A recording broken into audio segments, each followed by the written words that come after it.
Matthew 19:26 Niv.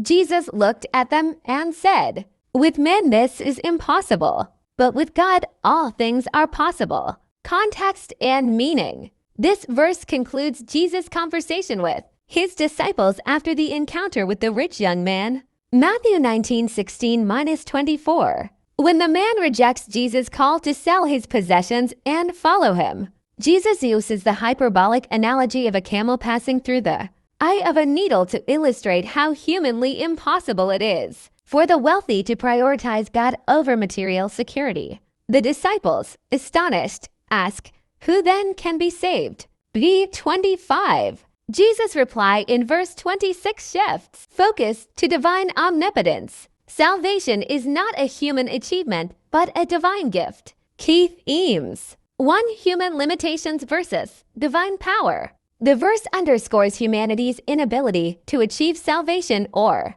overcome spiritual obstacles through worldly means. Only God's grace and power make the impossible possible. To trust in God's sovereignty. The statement reinforces reliance on God's limitless capability, especially in situations where human effort fails. For example, salvation, healing, reconciliation. Cross-references. Genesis 18:14. Is anything too hard for the Lord? Luke 1:37.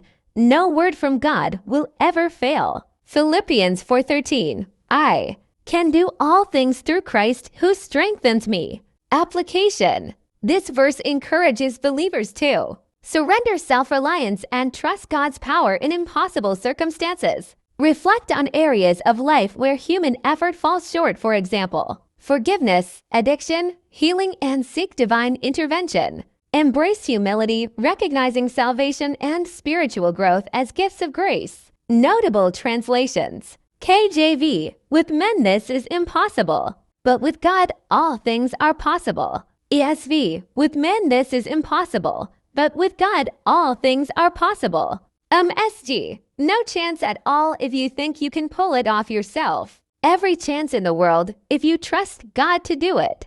All translations consistently emphasize God's omnipotence as the resolution to human impossibility.